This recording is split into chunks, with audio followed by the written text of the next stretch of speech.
والله چې د دې ویډیو په لیدلو مې ډیر سخت زړه درد وکړ. د نورو ټولو مسلمانانو ورونو په شان ګورئ الله پاک په دې باندې قادر دی چې دغه ماشومانو ژوند وربدل کړي او دوی ته د هر چا نه ښه او رنګینه ژوند ورکړي. الله دپاره ګوره هیڅ کار سختي او مشکل نه دی. الله په هر شي باندې قادر دی. ګورئ الله پاک موږ دې دنیا ته د دې دپاره رالیږلي یو تر څو زموږ نه امتحان واخلي. الله تعالی فرمایي الذي خلق الموت والحیاة لیبلوکم ایکم احسن عملا. الله تعالی فرمایي موږ مرګ او ژوند د دې دپاره پیدا کړي دي تر څو تاسې امتحان کړو او وګورو چې په تاسې کې غوره عمل څوک ترسره کوي.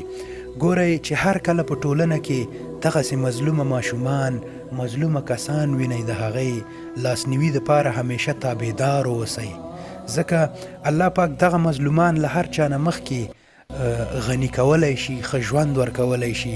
الله دی په دې حال کې ځکه ساتلي چې د دوی هم امتحان کړي او د دوی چارچاپیر چې کوم خلک دي دوی په هم امتحان کړي او د دې به له هر چا نه پوښتنه کیږي. هر هغه څوک چې په ګاونډ کې داسې کسان لري او دوی پوښتنه نه کوي نو د آخرت په ورځ به الله پاک مخکې ولاړ وي او د دغه خبرې به بیا جواب ورکوي.